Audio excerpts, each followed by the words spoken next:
이번에도 엄청나게 휘몰아쳤던 드라마 마우스였습니다. 진짜 후반 15분 정도는 숨막히는 분위기와 속도감을 보여줬는데요. 정발음이 과거 그 사건들의 진범이라는 것을 예상하고 계신 분들도 많으셨을 텐데 그런 것을 예측하고 못하고가 상관없었습니다. 분위기가 고조되면서 바르미가 애써 부정하던 사실과 맞닥뜨리는 부분은 정말 눈을 뗄 수 없을 정도로 압도적인 분위기를 보여줬는데요. 그게 밝혀지는 과정에서 보여줬던 이승기님의 연기가 정말 대단했습니다. 지금까지 이 배우가 가지고 있던 그 바른 이미지를 정말 최대한으로 잘 활용한 작품이 아닐까 싶은데요. 거기서 한 단계 더 나아가 이런 반전 이미지까지 충분히 소화 가능하다는 것을 증명할 수 있는 기회가 된 것 같습니다. 각본과 배우가 정말 잘 맞아떨어지는 작품이 될 것 같다는 생각이 듭니다. 거기에 감독님의 연출도 그 디테일이 살아있었는데요. 정발음이 살던 집에는 비밀 지하실이 있었죠. 이곳 벽에는 과거 단테의 칠조약 사건이 붙어 있었는데요. 이 사진들 속에 소름 돋는 의미가 숨어 있었습니다. 정발음의 기억이 돌아오는 과정을 정리하면서 이 지하실에 숨겨진 상징적인 의미가 뭔지 차근차근 정리해보도록 하겠습니다. 지난주 새로운 사건의 복선이 등장했었죠. 게시판을 도배하던 명탐정 고나미였습니다. 뿔테 안경에 나비 넥타이, 그리고 반바지까지 몸은 작아졌어도 두뇌는 그대로 불가능을 모르는 명탐정 진실은 언제나 하나를 외치던 그 모습을 그대로 빼다 박았습니다. 빼다 박은 건 겉모습만이 아니었는데요. 이름마저도 명고나미였어요.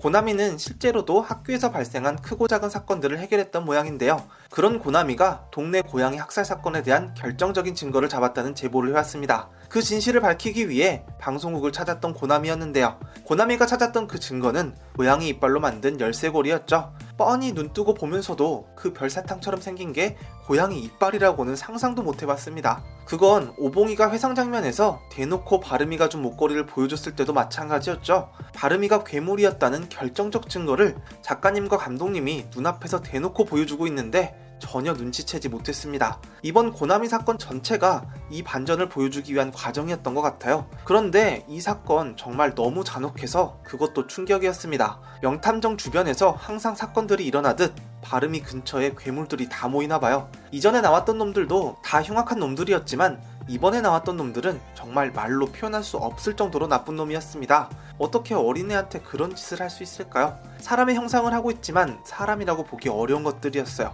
그래서인지 오늘 정발음에 했던 응징은 아주 잔혹했는데도 오히려 속이 시원한 느낌이었습니다. 이런 느낌 저도 사페일까요?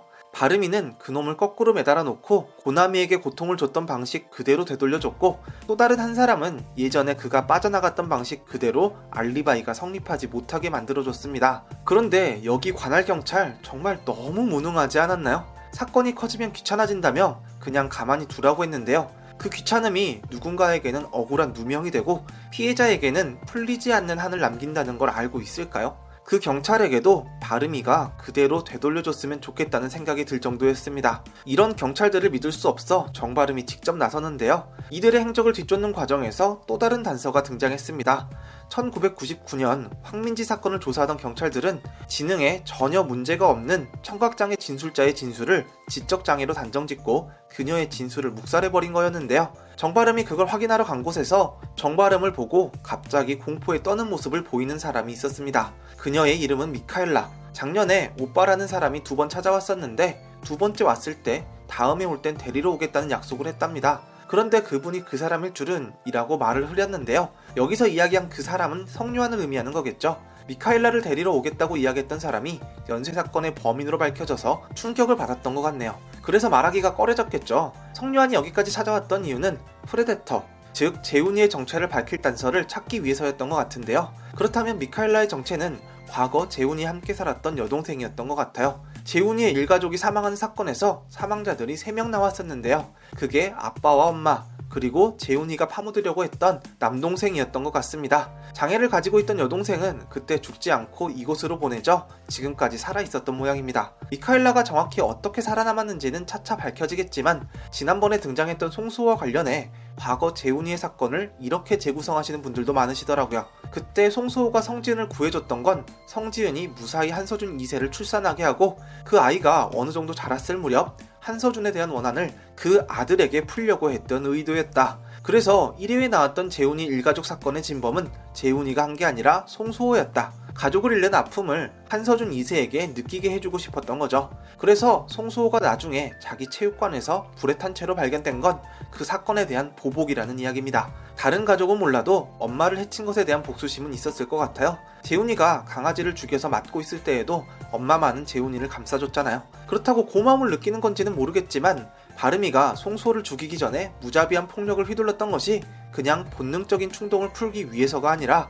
엄마의 원수를 갚기 위해서였다고 볼 수도 있을 것 같습니다. 진실은 미카엘라의 이야기로 밝혀지겠죠. 그렇게 본다면 이번 사건에서 장애를 가진 진술자의 증언에 대한 이야기도 괜히 나온 게 아닌 것 같네요. 실제 사건에서 그런 진술들이 어떻게 받아들여지는지는 모르겠지만 이게 현실을 반영한 거라면 문제의식을 가져야 할 부분인 것 같습니다. 그리고 8회 리뷰에서 이야기했던 뇌피소설이 거의 비슷하게 등장했습니다. 그때 기억을 잃은 정바름이 기억을 찾는 타이밍에 대한 이야기를 했었는데요. 소중한 사람이 생겼을 때 바름이의 기억이 돌아올 것 같다는 뇌피소설을 이야기했었습니다. 오봉이와 사랑에 빠지게 되고 고무치와 형동생 하는 사이가 된 순간 오봉이의 할머니와 고무치의 형을 해친 사람이 자기였다는 사실을 알게 된다는 뇌피소설이었죠. 그렇게 정바름에게 사이코패스는 느낄 수 없는 죄책감을 느끼게 해준다는 게 마우스의 기획 의도 같다는 해석이었는데요. 이번에 나왔던 두 괴물 중 하나는 죽였지만 하나는 죽이지 않았다는 사실로 바름이는 자기가 나을 수 있다고 생각했죠. 그래서 오봉이에게 자기가 나을 때까지 기다려달라는 이야기를 했습니다.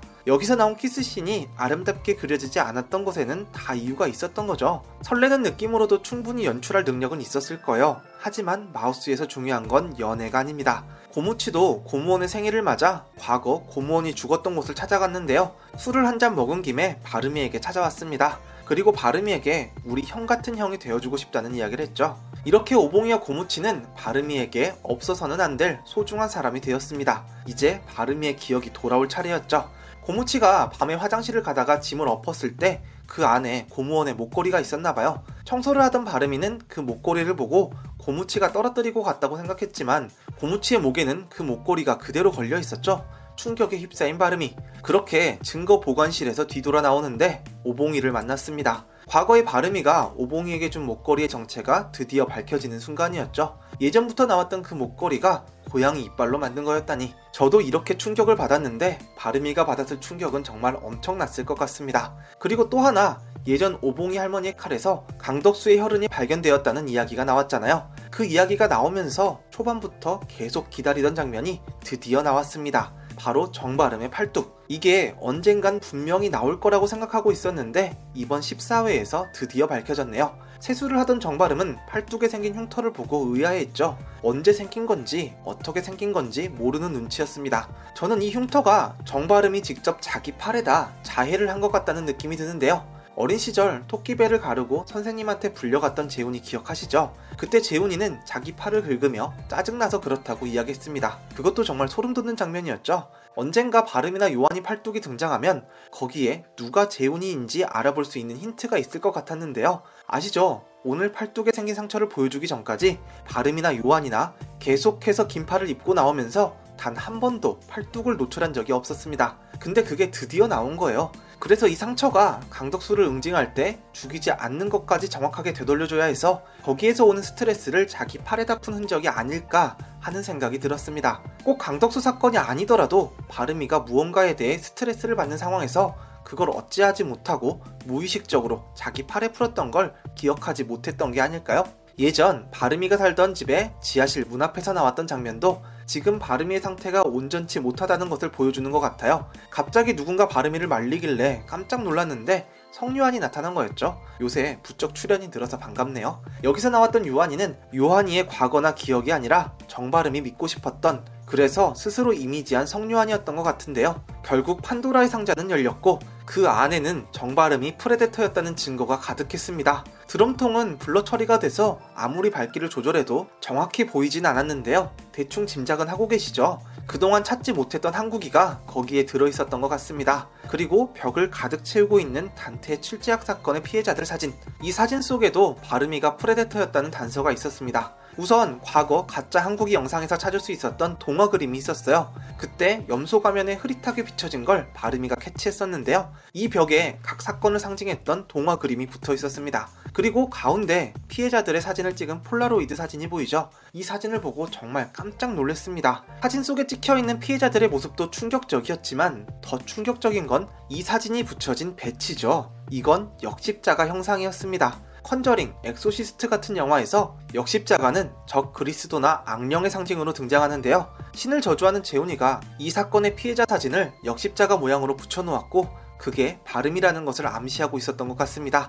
사실 역십자가의 본래 의미는 12사도 중 제1사도였던 베드로의 겸손함을 상징하는데요. 그게 현대로 오면서 카톨릭의 권위에 대항하는 의미로 사용되다가 오컬트 분야에서 지금의 의미로 자리 잡게 됐습니다. 미디어에서 사용되는 상징적인 의미와 함께 종교적인 뜻도 기억하고 존중해 주시면 좋을 것 같습니다. 이 역십자가는 예고편에서도 등장하는데요. 바름이의 머리가 긴 것으로 보아 이건 과거의 회상 장면인 것 같죠? 그런 바름이 뒤쪽 벽에 역십자가로 붙여진 사진이 있습니다. 거기다가 못 보신 분들도 계시겠지만 TVN 채널에 바름이의 본 모습이라는 16초짜리 예고편이 또 올라와 있습니다. 보통 30초짜리를 짧게 편집해서 만드는 예고편과 달리 완전히 다른 내용이 들어있었는데요. 여기에는 고무치가 셜록 홈즈 방송을 하고 있고 정바름이 고무원에게 신부님 동생이 틀려버렸네 라고 이야기하는 장면이 담겨 있습니다. 과거 고무원을 해쳤던 건 역시 정바름이었던 것 같은데요. 정바름의 정체가 밝혀졌으니 이제 남아있는 건 그런 정바름을 둘러싸고 있는 거대한 실험에 대한 이야기겠죠.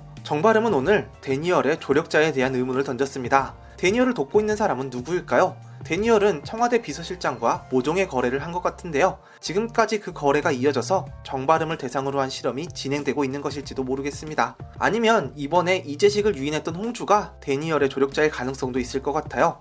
홍주와 관련된 연결고리에 대한 건 아직 밝혀지지 않았지만 적어도 이모 쪽은 아닌 것 같아요. 이모는 누군가의 지시를 받고 움직였던 감시자 같은데요. 지난번에 병원에 같이 왔던 이모부란 사람을 훈석이는 처음 본 사람 취급했죠. 이모는 엄마라고 불렀는데 이모부는 아빠가 아니었습니다. 그렇다면 훈석이는 누구 아들을 의심하는 드라마는 아니죠. 데니얼이 바름이를 입조심시킬 때 이모한테도 말하지 말라고 했던 것으로 봐서 바름이를 감시하는 또 다른 세력인 것 같은데요.